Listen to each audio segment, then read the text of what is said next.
Peggy 12.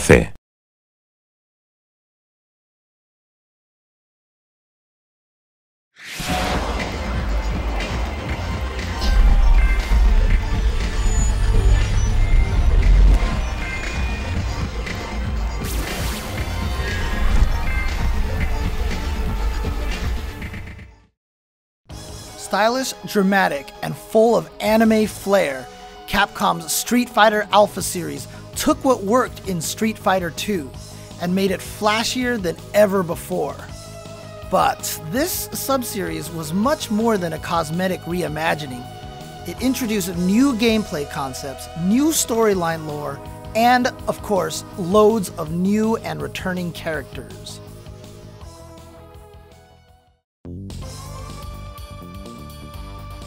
Even though Street Fighter II was still being played all over the world, many new players had awaited years for a true sequel. When Street Fighter Alpha arrived in 1995, it was rebuilt from the ground up with new visuals, sounds, and characters, but also felt just similar enough for longtime Street Fighter II fans to hop in and start playing. The colorful anime art style also spoke to new players, just as anime shops and official VHS tapes were starting to appear in more and more Western malls. The anime influence is felt even in one of the game's backgrounds, where you can see an homage to the 1994 animated movie poster proudly displayed on a convenience store's windows.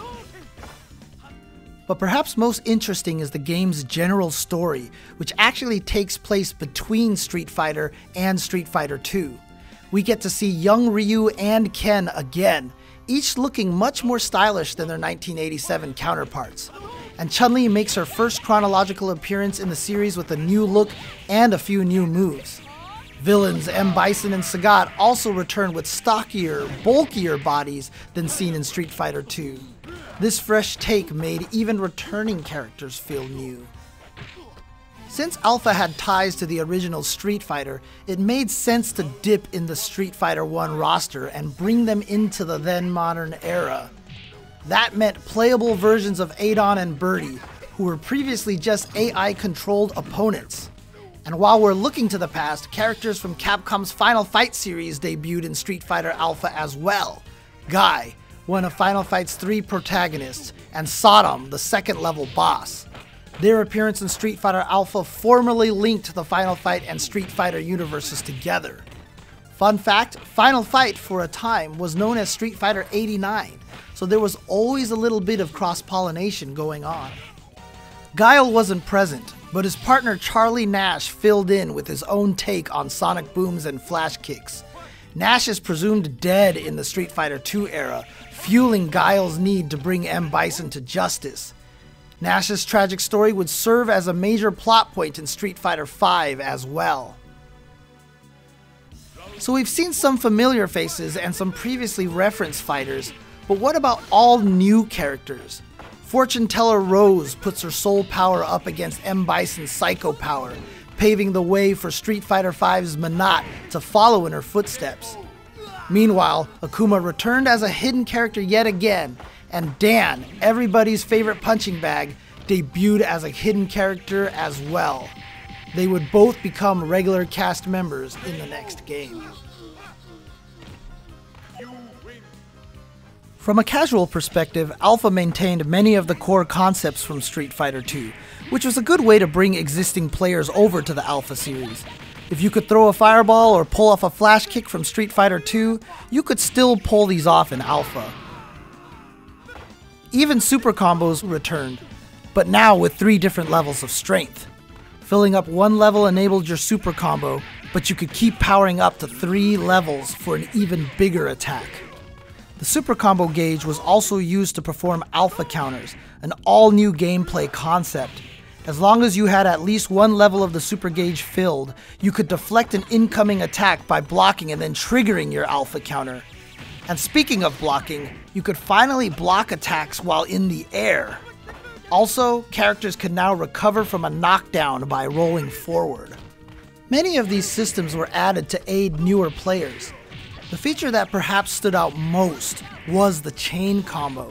Today, players tend to associate the idea of chain combos with Guy or Ibuki, But in the original Street Fighter Alpha, this was a system-wide feature. Instead of needing to learn special move cancels, which could be complex for beginning players, you could just tap buttons in a specific sequence and they would chain together as one combo. So Ken, for example, could chain a crouching light kick into a crouching medium kick into a standing heavy kick for one of the most commonly used and seen chain combos. Another unique feature was a hidden two-player co-op mode, which was yet another reference back to the 1994 anime movie, The Dramatic Battle, which allowed two players to control Ryu and Ken to team up in a cooperative battle versus a computer-controlled M. Bison. This fateful showdown is an in-game tip of the hat to the film's closing battle between these three iconic characters.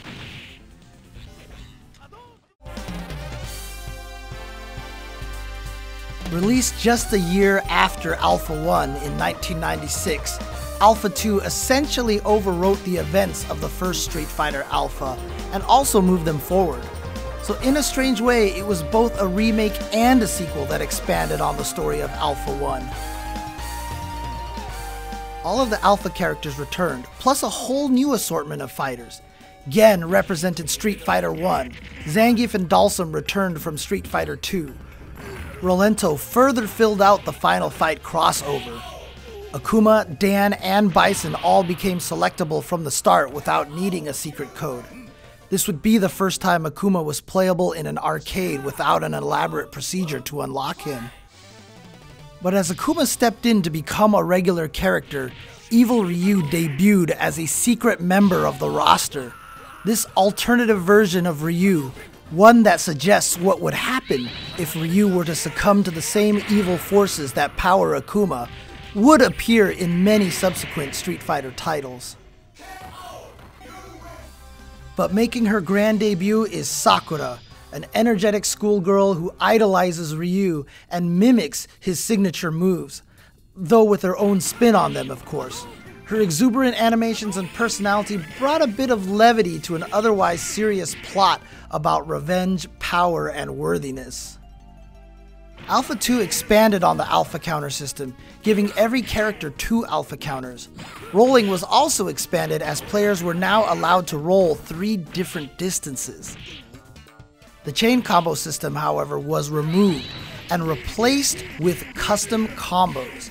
If your super gauge had at least 1 meter charged, you could trigger a custom combo that let you string together normal and special moves as the meter depleted. These moves could be woven together in ways that weren't possible in regular combat, making custom combos a very free-form type of fighting. In many ways, Alpha 1 was designed to help the beginner. Alpha 2, however, catered more towards experienced players. Not only did it solidify the series in many aesthetic ways, but the gameplay was tighter, and it brought back many hardcore players from the past. As the game progressed, it really became apparent that custom combos were a powerful tool. Coined the Valle CC, Alex Valle created a custom combo technique that enabled the player to attack before the opponent was able to block. Valle's application of the custom combo led to his eventual tournament win at Battle by the Bay and cemented himself as the best in the nation.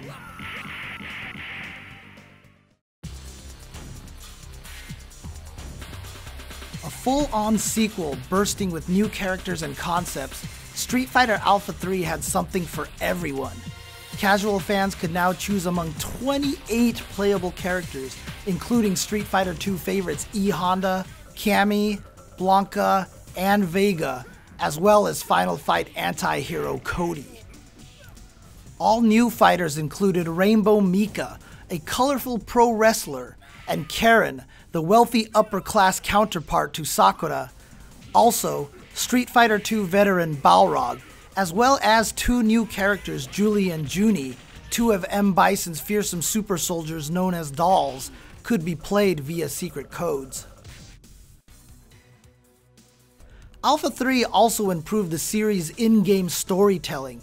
Every character had specialized intros, secret mid-boss fights that could be triggered by completing certain criteria, and unique interactions with M. Bison at the end of the game.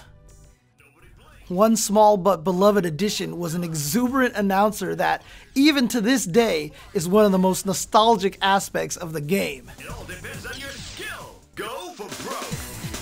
To some players, Alpha 3 was praised as Capcom's most experimental game in the entire Street Fighter history.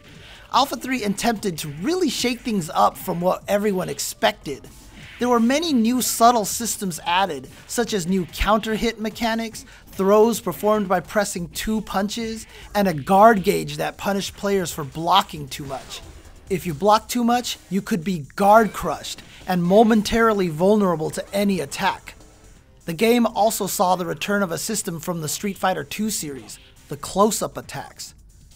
However, there were 2 system mechanics that really made Alpha 3 stand out.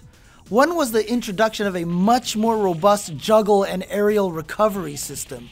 For the first time, the ability to combo your opponents freely out of the air was allowed.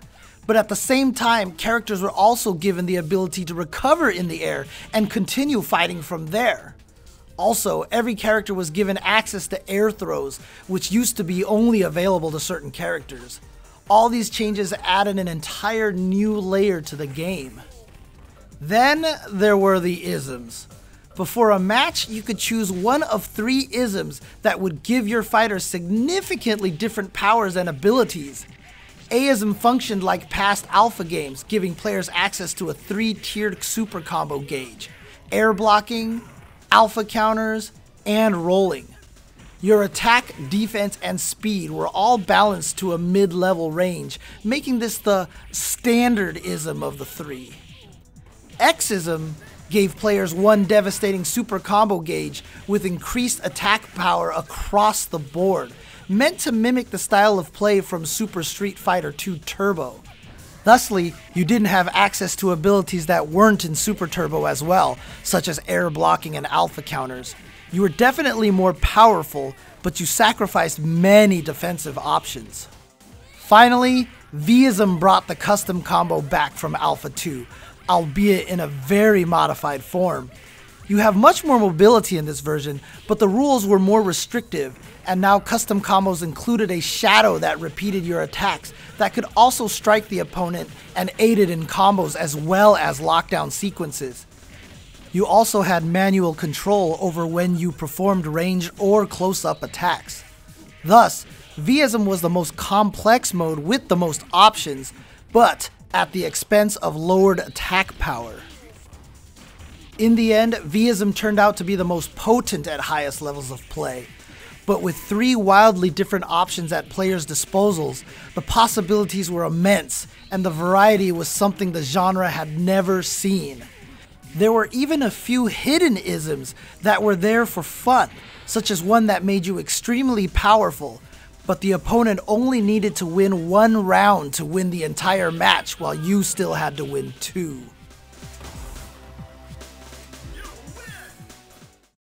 What could have been a quick sidestep in Street Fighter lore became an entire sub-franchise within the series. The sights and sounds of the Alpha series make them stand apart from all other Street Fighter titles. And even though they're all related, each game feels distinct from each other too. Each has gameplay ideas that are either refined or absent in the other games, and each has its own intro and outro theming that gives it a unique feeling. Even today, the Alpha series is viewed in high regard.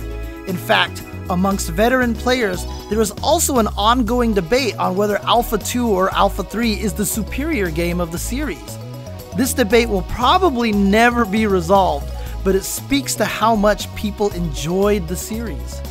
All 3 Alpha games are part of the Street Fighter 30th Anniversary Collection, which also includes 9 other games from the series, from the 1987 original all the way to Street Fighter 3 Third Strike.